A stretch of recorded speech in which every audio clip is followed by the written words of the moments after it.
Muy bien, hermanos. Vamos a esta mañana, vamos a juntos a caminar en un pasaje de Apocalipsis capítulo 1. Vamos a aprender juntos, hermanos, y desayunarnos este hermoso pasaje que nutre nuestra alma, nuestro espíritu.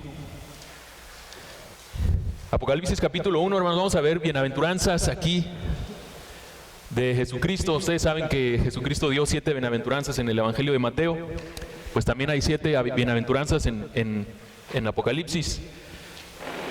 Las bienaventuranzas del Apocalipsis. Vamos a partir del versículo 1 de Apocalipsis, del capítulo 1 hasta el versículo 11. Estaremos viendo sobre cómo Dios pondrá fin al mal y establecerá su reino, la inminente venida del Hijo de Dios, y hablaremos sobre cómo los fines de los siglos nos han alcanzado. Ahora todos hemos ubicado este pasaje, si son tan amables. Apocalipsis capítulo 1, versículos del 1 al 11.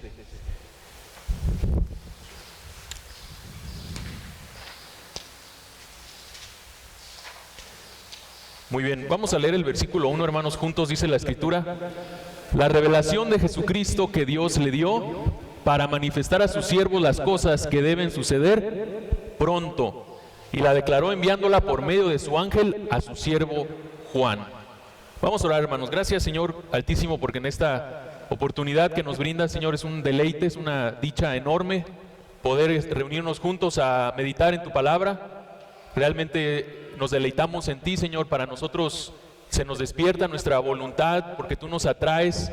Es irresistible, Señor, tu mensaje, tu oráculo, tu dirección, porque tú has fijado el rumbo, Padre, y has marcado el rumbo de la historia. Te damos gracias por ello, porque como la mujer virtuosa nos podemos reír incluso del porvenir, porque estamos asegurados en ti, Señor eterno. Por impetuosos que sean los vientos, los cambios, las circunstancias, tú siempre nos das un mensaje pertinente, relevante, que nos dirige, Señor, en cada momento. Gracias, Padre eterno, en el nombre de Jesús. Amén. Muy bien, hermanos. ¿Quién de ustedes recomienda cuando una persona nueva creyente que le pregunta: oye, ¿con qué libro de la Biblia comienzo a leer? ¿Qué libro me recomiendas? Son 66 libros en la Biblia. ¿Quién de ustedes dice: pues comienza con el Apocalipsis? Dicen Génesis o Juan, que Juan también escribió el Apocalipsis, Salmos, pero realmente el Apocalipsis es un libro escrito para dar aliento, para dar esperanza. Dice aquí que es una revelación. ¿Sabe usted qué es una revelación? Cuando se descubre un velo, ¿verdad que sí? En las bodas la mujer se quita el velo, cuando se inaugura una estatua se quita algo que la cubre. Entonces es para traer claridad. De modo que nosotros deberíamos de recomendar también el Apocalipsis. Solamente que para las personas los simbolismos, estos cuadros fantásticos les inspiran miedo, son como un libro cerrado para estas personas. Pero la ironía es esa, que realmente es un libro que debe de ser claro, que debe de traer aliento como lo trajo a los primeros cristianos a los que se dirige este libro en ese momento tan importante en el que estaban atravesando. Curiosamente también 278 versículos de los 404 versículos que tiene el Apocalipsis son vínculos o son referencias al Antiguo Testamento. Entonces una persona, que en este caso de la religión judeocristiana que nosotros somos, pues entendía claramente estos códigos, este cifrado, lo podía interpretar fácilmente. Ahora, ¿cómo sabemos que el Apocalipsis entra en la clasificación de los libros proféticos? La profecía judía tenía una hija que es el género literario apocalíptico, pero nosotros encontramos Apocalipsis, este estilo narrativo, en Daniel, en Zacarías, en Ezequiel. De hecho, Daniel habla de una bestia también. Entonces, para Apocalipsis 22:9, si nosotros leemos, dice la Escritura: pero él me dijo, mira, no lo hagas, porque yo soy consiervo tuyo, de tus hermanos los profetas y de todos los que guardan las palabras de este libro. Entonces el ángel le dice a Juan que él es hermano de los profetas. Él es hermano de, como le mencionaba, Oseas, Joel, Ezequiel, Miqueas, Isaías. Los judíos pensaban que el Espíritu de Dios ya no inspiraba a los profetas. Ellos tenían esa convicción, pero aquí nosotros vemos que Juan es considerado un profeta. Más adelante más atrás en el 22:6 dice: y me dijo, juntos hermanos, estas palabras son fieles y verdaderas. Y el Señor, el Dios de los espíritus de los profetas, ha enviado a su ángel para mostrar a sus siervos las cosas que deben suceder pronto. Y en el siguiente versículo, hermanos, en el 3 del mismo capítulo 1 dice: bienaventurado el que lee y los que oyen las palabras de esta profecía y guardan las cosas en ella escritas, porque el tiempo está cerca. Entonces el Apocalipsis, como vemos aquí, es una profecía, y Juan, aparte de ser un discípulo de Jesucristo, también es un profeta. Entonces las personas eran doblemente felices, dichosas, como dice aquí, bienaventurados los que no solamente oyen ni leen, sino que guardan. La bendición, la felicitación de Juan cae en las personas no solamente que oyen, que leen, sino que obedecen. Ahí es donde está la recompensa y la felicitación de Juan que él nos está brindando.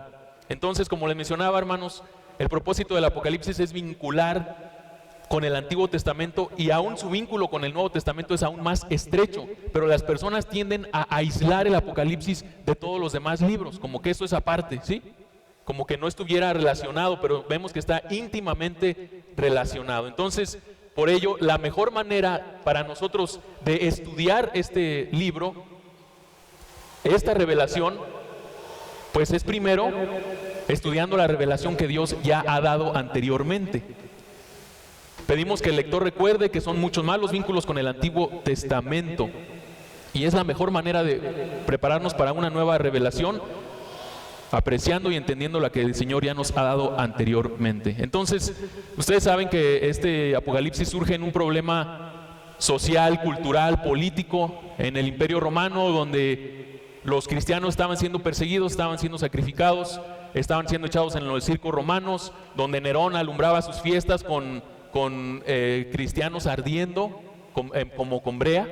Entonces cualquiera hubiera dicho: este es el Apocalipsis, ¿verdad? Cualquiera en esta época de esta crisis escatológica donde ellos estaban siendo masacrados. Incluso Juan, escribe este libro aislado, desterrado en la isla de Patmos. Entonces los Apocalipsis surgen en momentos de mucha crisis, de mucha tensión.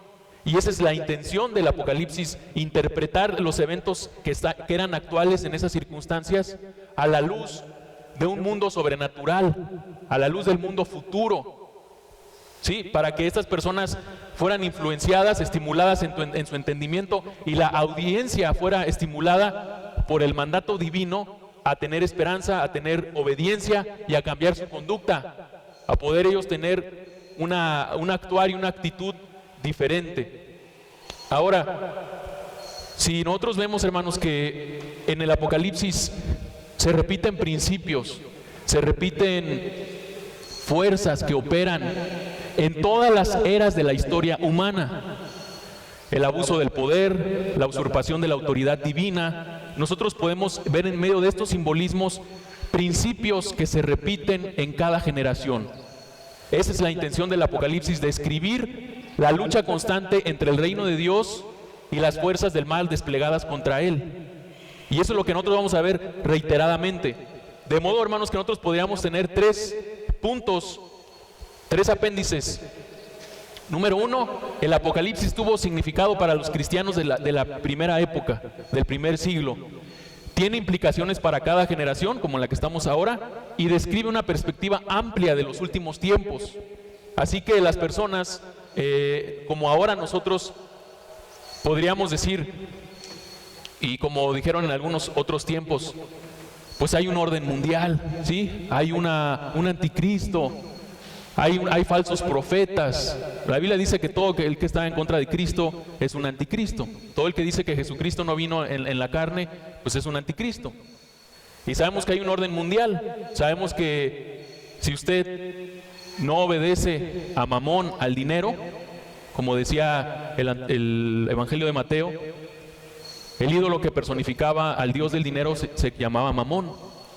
Si usted no obedece, pues no tiene parte ni suerte entre la sociedad, ¿sí o no? No tiene créditos, no tiene fama, no tiene poder. La gente dice: es que si sirvo a Dios, ¿de qué voy a comer? Y eso es lo que la marca de la bestia tienden a decirle a la gente, ¿no? Es que no van a poder comprar, ni vender, ni comer los que no tengan esa marca escrita en sus frentes. Le voy a decir algo, en Tamazula de Jalisco, en Tamazula de Gordiano, había un hombre que se tatuó 666 en la frente. Yo lo conocí, hablé con el Señor, y él estaba muy influenciado por el libro del Apocalipsis. Y le digo, ¿y qué? ¿Y te va mejor? Y me dice, no. Le dije, es que no se trata de una seña en una parte del cuerpo, es una mentalidad, por eso está en la frente, ¿sí? Es una manera de pensar, es una idiosincrasia, que el que no tranza no avanza, ¿sí? Que el que no se corrompe, pues no consigue nada. Que el que no se endroga y no se esclaviza las tarjetas de crédito, pues dime cuánto debes y te diré quién eres, ¿ah? Entonces, si nosotros podemos ver en ello, hermano, porque las personas decían, en esa época, Trajano, la dinastía de los Flavios, Domiciano, Nerón, todas esas personas tan crueles, pues es que estos son la bestia, ¿sí? Pero luego vino Constantino y el Papa y todo eso, no, es que esta es la bestia y el falso profeta. Pero luego vino la Segunda Guerra Mundial, no, es que Mussolini, es que Hitler, ellos son la bestia y el falso profeta. Sí, son principios, hermanos, que se repiten en cada generación y que se aplican para varias figuras o para varios eventos en la historia. Por eso esa es la intención del ropaje apocalíptico, hermanos, de escribir estos principios y estas fuerzas del mal desplegadas hacia su iglesia que están operando y son muy reales. Por ejemplo, ahorita en el WhatsApp anda circulando, ¿no?, que con todo esto de la pandemia, pues es el jinete amarillento del Apocalipsis que anda cabalgando y trae enfermedad a las naciones y que hizo morir 2/3 partes de la humanidad, ¿sí? Pero eso mismo pudieron haber dicho de la peste bubónica, que en Europa exterminó cerca del 25 al 60% de la población de Europa y que hasta los salarios se elevaron porque la mano de obra ya no había personas. Tan solo en Guanajuato en 1919 murieron 40,000 personas. En esa época dirían que también era el fin del mundo, ¿no? Entonces las personas constantemente están siendo, por el esoterismo, por las visiones de Nostradamus, por los adivinos, que piensan que las personas cuando leen el Apocalipsis está Juan con una bola de cristal ahí viendo, ¿verdad?, y para satisfacer el morbo y la curiosidad de la gente. Eso es falso, hermanos. El propósito de un profeta es abrir las cortinas del futuro, pero para que sirvan de una acción positiva, de una convicción positiva, de un estímulo, y nos mueva a realizar cierta acción o a modificar nuestra conducta y vivir el presente a la luz del futuro. No nada más para satisfacer la curiosidad, sino para ponernos a trabajar. Noé vivió su realidad a la luz del futuro, porque se preparó 100 años antes para construir el arca. Jonás y todo Nínive tuvieron un mensaje de lo que iba a suceder en 40 días, y eso modificó su conducta para arrepentirse y estar en silicio y en ceniza. Entonces, por ello nosotros, hermanos, sabemos que aunque estos patrones que se repiten, porque eso es muy evidente en el Apocalipsis, patrones. Por ejemplo, vemos 7 trompetas, luego 7 sellos, luego 7 cuernos y así, y luego 4 jinetes. Por ejemplo, las iglesias del Apocalipsis, cada iglesia se le da un elogio, se le da una crítica, se le da una advertencia, se le da una promesa, y lo vemos constantemente esos patrones. La herida fatal sanada de la bestia. ¿Usted ha leído ese pasaje? Que esta bestia es sanada y las naciones se asombran de que se recupera. Esto es lo mismo que la mitología griega decía. ¿Se acuerdan del monstruo Hidra que le cortaban una cabeza y le surgía otra? Porque humanamente es imposible derrotar la maldad. El principio que nos demuestra aquí el Apocalipsis es de que en una iglesia o en un partido político o en cualquier grupo, club, cualquier círculo de comunidad social, cuando están los que organizan, los que dirigen y están abusando de su poder, otro grupo acá se levanta y dice: nosotros vamos a derrocarlos y vamos a traer soluciones. Pero cuando este grupo llega al lugar que ellos criticaban, terminan siendo el doble de peor. Cuando se consigue el antibiótico para una bacteria, esa bacteria, ¿qué hace? Se hace más fuerte, tiene una resistencia y luego salen las superbacterias. Cuando se pensaba que ya teníamos las vacunas para los coronavirus, muta este virus y saca otra versión, ¿verdad? Entonces, humanamente es imposible derrotar la maldad, y esa ha sido la tragedia de muchas iglesias que piensan que ellos van a derrotar el mal. Jesucristo es el único que viene para limitar y frenar la maldad. Nosotros Incluso se nos advierte que la cizaña va a crecer junto con el trigo en la iglesia. Podemos tener nosotros ciertos procedimientos para evitar contaminarnos, pero el que derrota la maldad es solamente Dios, y eso es lo que nos habla el Apocalipsis, que Él va a venir a traer fin a todo el abuso de poder, a toda la crueldad, y va a vengar la sangre de los mártires, ¿sí? Incluso Juan, ¿dónde escribe Juan este Apocalipsis, hermanos? Lo dice más adelante en el versículo 5, me parece, en el versículo 4, usted que está ahí siguiendo celosamente este pasaje. Capítulo 5, versículo 5 dice: y de Jesucristo el testigo fiel, el primogénito de los muertos y soberano. Pero más adelante, hermanos, dice en el 9: yo, Juan, vuestro hermano y copartícipe vuestro en la tribulación, en el reino y en la paciencia de Jesucristo, estaba ¿dónde? Llamado Patmos. ¿Por causa de qué? ¿Por qué estaba abandonado Juan en una isla rocosa, árida, en una prisión, en las minas de Patmos, para abandonar toda esperanza, desterrado, aislado, expatriado? ¿Por qué estaba ahí? Por causa que era una amenaza para el Imperio Romano. Ustedes saben que Domiciano, todos esos emperadores se arrogaban títulos blasfemos como Dios y Señor. Incluso en Éfeso, que quedaba a 65 kilómetros de la isla de Patmos, estaba un templo a Domiciano. Y curiosamente es donde Juan muere y donde se considera que está la casa de María, porque ¿se acuerdan que Juan se quedó con María? Entonces, Juan estaba exiliado, Juan estaba desterrado, pero por una sencilla razón. Era el único de los discípulos que quedaba vivo. Su hermano Jacobo, ¿se acuerdan que Jesús los apellidó Boanerges, los hijos del trueno? Juan era el más joven, Juan es el que recostaba su rostro en el pecho de Jesucristo. Juan era el que fue el único que estuvo en la crucifixión, ahí a los pies de la cruz. De hecho, en el arte siempre se le dibuja sin barba, porque era el más joven. Se le dibuja como alguien suave, como alguien muy amable, pero la Biblia dice que era el hijo del trueno, quizás refiriéndose a que Cristo cambió su carácter. Pero era el único de los discípulos que quedaba con vida. El relato milenario es que Juan fue arrojado a una olla de aceite hirviendo. Ya habían matado a Pedro, ya habían matado a Juan, los habían decapitado, los habían crucificado boca abajo. Todos los discípulos ya habían muerto por un martirio. Herodes había matado a su hermano Jacobo. Y a Juan es al que lo avientan a la olla de aceite hirviendo. Pero tanto Tertuliano como San Jerónimo describen que él no se quemó en la olla hirviendo.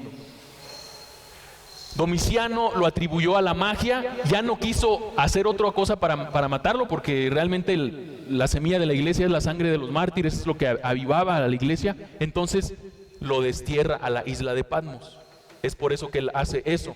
Entonces, hermanos, nosotros vemos que pues ellos estaban en un momento muy crítico, y el Apocalipsis trae obviamente esperanza para estas personas, porque si ustedes se imaginan a Juan ya anciano, él tendría como 90, 95 años cuando estaba en la isla de Patmos, abandonado para que él renunciara a toda esperanza, y en ese momento de aislamiento, como estamos ahorita, llega el mensaje de Jesucristo a través de su ángel. Dice que a través del ángel las cosas, para manifestar a sus siervos las cosas que deben de suceder pronto.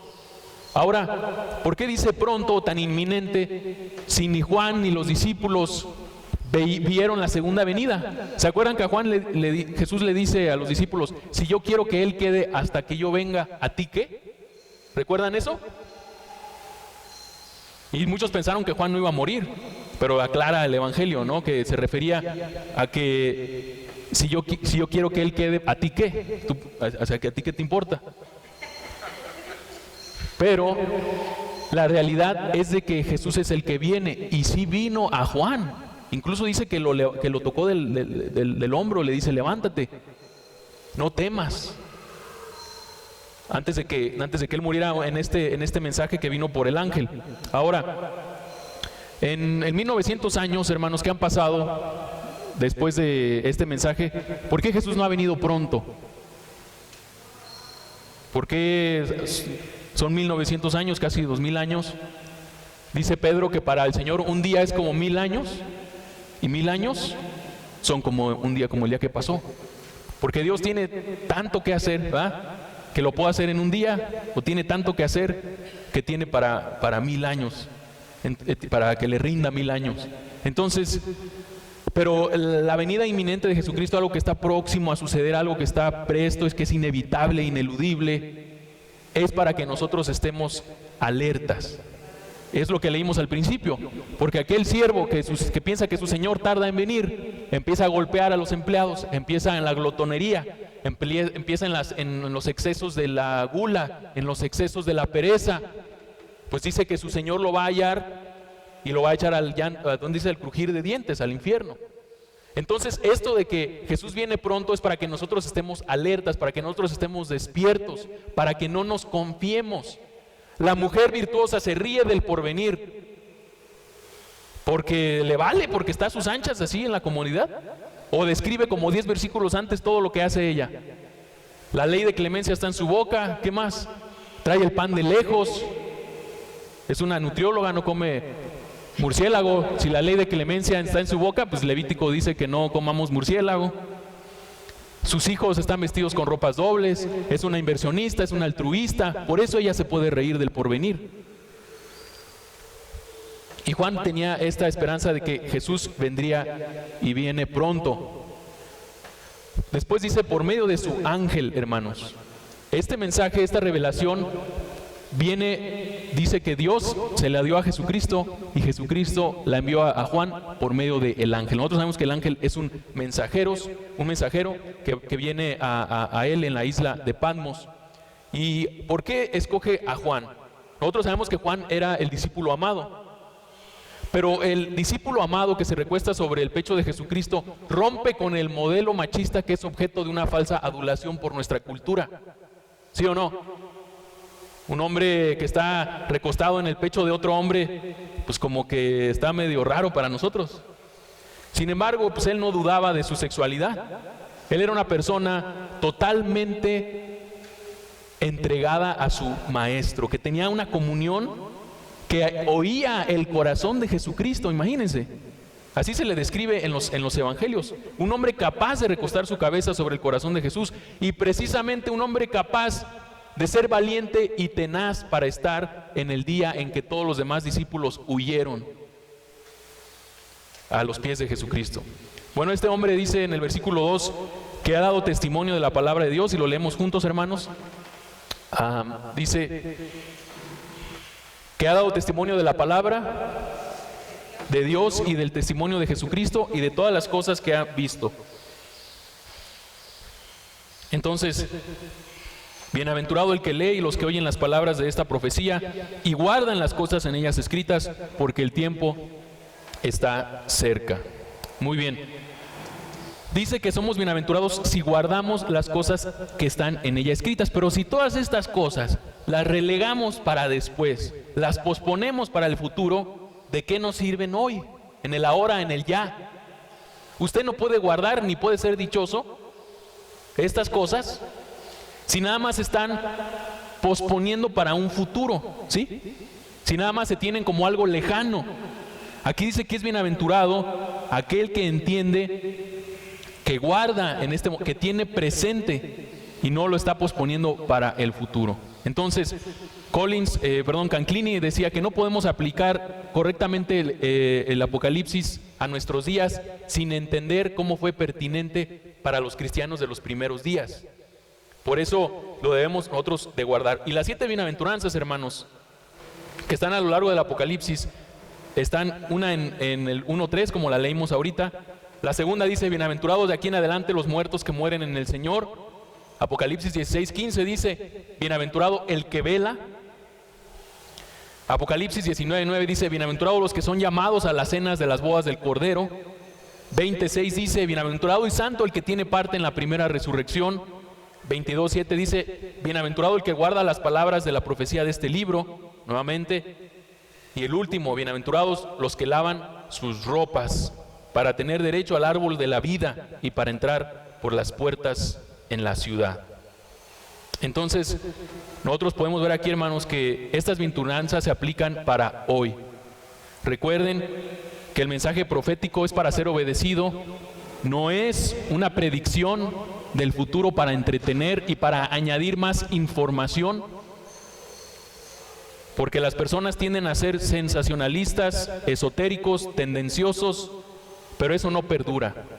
Ha habido personas que van a la iglesia nada más mientras se da el libro del Apocalipsis y nada más se acaba y ya no regresan, porque pues ya se perdió eso fantástico, ¿verdad?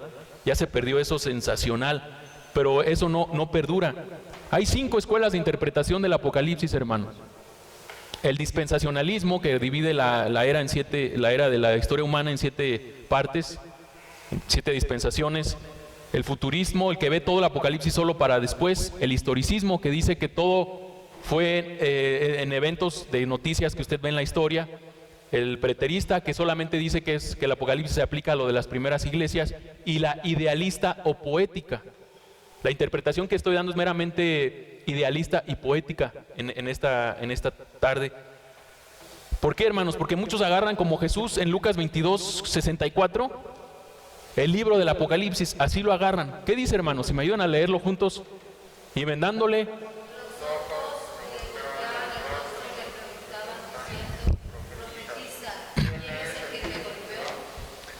Agarran la Biblia, ¿no? Así, a ver, dinos algo que nos despierte, algo así que nos diga así algo emocionante de que tipo así nos tratamos, ¿verdad? Dinos algo que nos asombre, dinos algo que a ver, sorpréndeme. Entonces las personas están fascinadas, pero nada más por el morbo, y eso es algo que no echa raíces. Y así golpeaban a Jesucristo y le decían, a ver, profetiza, ¿quién fue el que te pegó? Y así de burdo, así de banal, muchas personas toman el Apocalipsis. De modo que pues nunca se acaban sus sermones, porque a todo lo que pasa en las noticias, pues le ponen un versículo, ¿no? Si es Siria, les menciono una enfermedad, si es una bestia, si es un anticristo, si es el orden mundial, y todo eso empiezan a malinterpretar estos pasajes. Ahora, ¿qué dice Eclesiastés 1:9, hermano? Juntos dice, lo mismo que será. ¿Qué es lo que ha sido hecho? Lo mismo que se hará. Y nada nuevo debajo del sol. Fíjese nada más. No, es que esto nunca había pasado antes. No digas que los tiempos pasados fueron mejores, dice también la Biblia, ¿no? Hermanos, no hay nada nuevo debajo del sol. Una persona, dice Romanos 14:5, hace diferencia entre un día y otro juzga iguales todos los días, dice. Cada uno esté plenamente convencido en su mente. Lo que sí sabemos, hermanos, lo que dice Efesios 5:16, aprovechemos bien el tiempo. ¿Por qué? Porque los días son malos. La Biblia, hermanos, siempre ha dicho que nos lavemos las manos. La Biblia siempre ha dicho que no comamos murciélagos. ¿Sí? La Biblia siempre ha dicho, hermanos, que mantengamos una sana distancia con los pecadores. No sé. Pero que tengamos pues una higiene, ¿no? Que realmente no nos entreguemos a los vicios ni bajemos nuestras defensas. Ustedes saben que los que está atacando más esta enfermedad son personas con obesidad mórbida, son personas que tienen problemas de diabetes mellitus, y es algo en lo que nosotros pues pudiéramos ser un poco más vulnerables. Pero la Biblia nos advierte, así como a la mujer virtuosa. Hermanos, sobre la inminente venida del Hijo de Dios. El versículo 4, juntos dice la Escritura: Juan, a las 7 iglesias que están en Asia, gracia y paz a vosotros, del que es, y que era, y que ha de venir, y de los 7 espíritus que están delante de su trono. El que es, obviamente es el yo soy, Dios todopoderoso. El que es una persona, como nosotros sabemos, trascendente a la creación, una persona que no está limitada por su creación, que es superior, que es trascendente. El que era, porque nosotros podemos tener esta seguridad de los hechos históricos donde la fe de sus testigos, de sus fieles, de sus profetas fue premiada, y de lo que será. Jesucristo y el Padre, aquí el Padre es el que era y el que ha de venir, es el que siempre está viniendo. Mire, lo dice en el Salmo 53, juntos dice: vendrá nuestro Dios y no callará, y tempestad poderosa le rodeará. Delante de Jehová que vino, porque vino a juzgar la tierra, juzgará al mundo con justicia y a los pueblos con su verdad. Dios siempre está viniendo, hermanos. Uno dirá, sí, pero la segunda venida es corporal, es Jesucristo viniendo en su gloria con los santos ángeles. Pero usted sabe que una segunda venida de Jesucristo ya sucedió. Le sucedió a Pablo cuando iba hacia Damasco. ¿Quién se le presentó?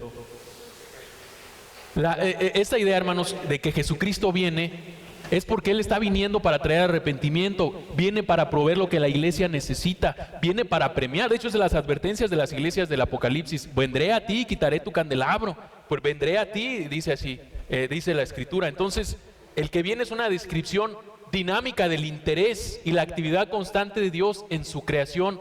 Es un Dios trascendente, pero que también está interviniendo en los asuntos de su iglesia, de su creación, como lo hizo en la isla de Patmos. Cuando esta persona pudo haber pensado, Juan, que estaba abandonado, que estaba totalmente aislado, que nadie se iba a preocupar por él porque estaba a 65 kilómetros de Éfeso. Pero hasta ahí el Señor llegó. Y viene, hermanos, también para traer arrepentimiento. El creyente nunca llega a un punto tal de madurez en el que ya no necesita arrepentimiento. ¿Cómo termina el libro de Job? ¿Qué termina diciendo Job? Cuando comienza diciendo que era un hombre justo y santo. Y en los últimos capítulos Job termina diciendo: torpe era yo y no entendía, de oídas te había oído, pero ahora mis ojos te ven. Por tanto me arrepiento en polvo y en silicio, en ceniza. Las personas se acercan a otros conciudadanos, a otros amigos, como un supuesto, los cristianos, ex pecador, ¿sí o no? Es que yo cuando era así, nos debemos de acercar como alguien que pues también está expuesto a fallar, pero no nos dé un punto de vista así como que soy superior, ¿sí? Porque lo que vemos con Jesucristo es de que Él acompañó a personas débiles, a personas con fallas, pero las personas se sienten como que ya no necesitan de nada de qué arrepentirse, como ya se arrepintieron una vez. Pero el arrepentimiento, como vemos en el Apocalipsis, es el principio de la fe. Por eso tenemos que tener mucho cuidado, porque el Señor viene pronto y está viniendo. El testimonio de un creyente que practica el arrepentimiento constante nunca será: sé santo como yo, sino acerquémonos juntos al Señor para buscar su perdón. Eso es más atractivo y más genuino de aquel que se siente como que está en otro nivel. Por eso decía Ricardo Garrett que la diferencia entre un creyente y un no creyente es que el no creyente sabe que no hay diferencia. Ahí se las dejo. Ok, hermanos, les menciono Apocalipsis 2:5, dice: recuerda por tanto de dónde has caído y arrepiéntete y haz las primeras obras, pues si no vendré pronto a ti, quitaré tu candelero de su lugar si no te hubieres arrepentido. Y Apocalipsis 2:16: por tanto arrepiéntete, pues si no vendré a ti pronto y pelearé contra ellos con la espada de mi boca. Y alguien que se tuvo que arrepentir, hermanos, porque se le presentó Jesucristo, fue Pablo, como les mencionaba. Mas yendo él por el camino, aconteció que al llegar cerca de Damasco, repentinamente le rodeó un resplandor de la luz del cielo. Y cayendo en tierra oyó una voz que le decía: Saulo, Saulo, ¿por qué me persigues? Sabemos que dice: yo soy Jesús a quien tú persigues. Salmo 94:10, hermanos, dice: el que castiga a las naciones no reprenderá, no sabrá el que enseña al hombre la ciencia. Hermanos, con este problema de colapso económico, de crisis, etcétera, usted puede ver que se están castigando a más de 185 naciones. Hasta nosotros nos tienen castigados, ¿verdad? Todo el día encerrados, no nos dejan salir a la calle. Y a aquellos que les costaba trabajo convivir con su esposa, o los que sí tenían buena armonía, pues ahora son los que la están llevando mejor. Pero los que necesitamos arrepentirnos y tratar mejor a nuestra esposa y a nuestros hijos, pues es a los que nos está llegando este castigo ahorita, ¿no? Entonces, el Señor siempre está viniendo. Si Él castiga a las naciones, hermanos, ¿cuánto más no nos va a disciplinar y corregir a nosotros? Él es el que ha de venir, el que era, el primero y el último. Por último, hermanos, los fines de los siglos nos han alcanzado. ¿Cómo sabemos esto? Nos lo dice el apóstol Pablo en numerosas ocasiones. Primera a los Corintios 10:11. Si me ayudan a leerlo, hermanos. Bueno, está muy adelante. Carlita, a ver si me ayudas ahí. Pero Jürgen Moltmann, que él habla sobre el movimiento de las realidades, él dice que la historia no es lo que se escribe del pasado. La historia es el futuro entrando en el presente y haciéndose real. ¿Cómo sabemos eso? 1 Corintios 10:11. Y estas cosas les acontecieron como ejemplo y están escritas para amonestarnos a nosotros, a quienes han alcanzado los fines de los siglos. Los fines de los siglos han alcanzado. Por eso Pablo nos manda a echar mano del futuro para el presente. En 1 Timoteo 6:12, pelea la buena batalla de la fe, echa mano de la vida eterna, a la cual asimismo fuiste llamado, habiendo hecho la buena profesión delante de muchos testigos.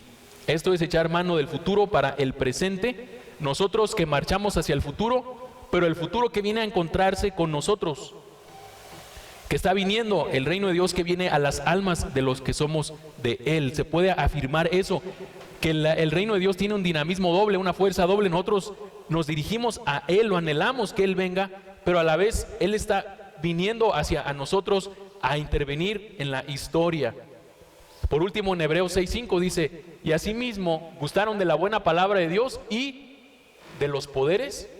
¿Qué es gustar, hermanos? Probar.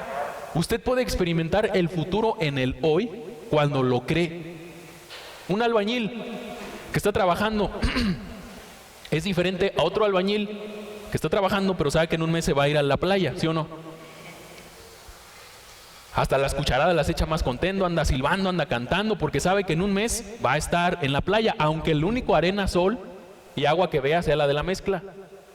Pero él sabe que un día va a estar en la playa, porque el futuro lo está impactando, el futuro lo está moviendo, está haciendo un estímulo, una convicción positiva que lo lleva a actuar de determinada manera en el ahora ya. Por eso es lo que dice Pablo, ellos, ¿no?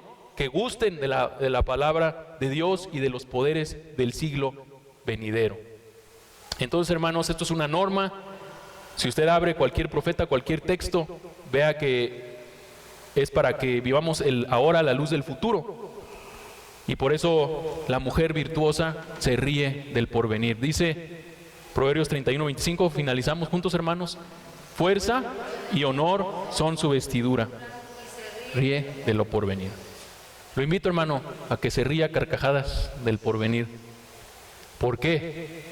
Porque usted está alerta, tomando precauciones, sembrando lo que va a cosechar, que es un fruto bueno, porque empieza a andar conforme a la manera que andaremos siempre eternamente, sin excesos, ¿verdad?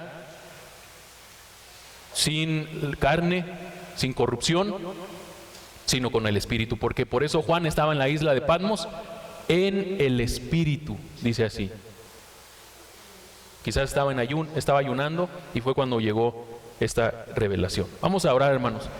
Gracias, Señor, porque nos das esta panorámica, Señor, este momento de introducción al Apocalipsis tan enorme, Padre eterno, que tú has dictado, que tú has fijado el rumbo de la historia, y en ti estamos seguros, estamos totalmente anclados, asegurados, Señor, porque tú eres la roca, Señor, en la que están nuestras vidas, que ningún viento, ninguna tempestad de preocupación, de ansiedad, de afán nos va a turbar, porque se ocupa más que un virus, Señor, se ocupa más que una persecución para quebrar nuestra fe. Te damos la gloria y la honra, Señor, porque tú eres bueno y nunca nos dejarás ser tentados más de lo que podamos resistir, porque juntamente con la tentación das la salida, y al que pase la tentación tú le darás la corona de la vida. Hacia eso nos dirigimos, Señor, hacia eso nos proyectamos y tenemos en mente, Padre eterno, que hay una bienaventuranza, que hay una recompensa y que desde ahorita nuestra vida tiene significado y por ello somos dichosos y doblemente felices. En el nombre de Jesús oramos. Amén.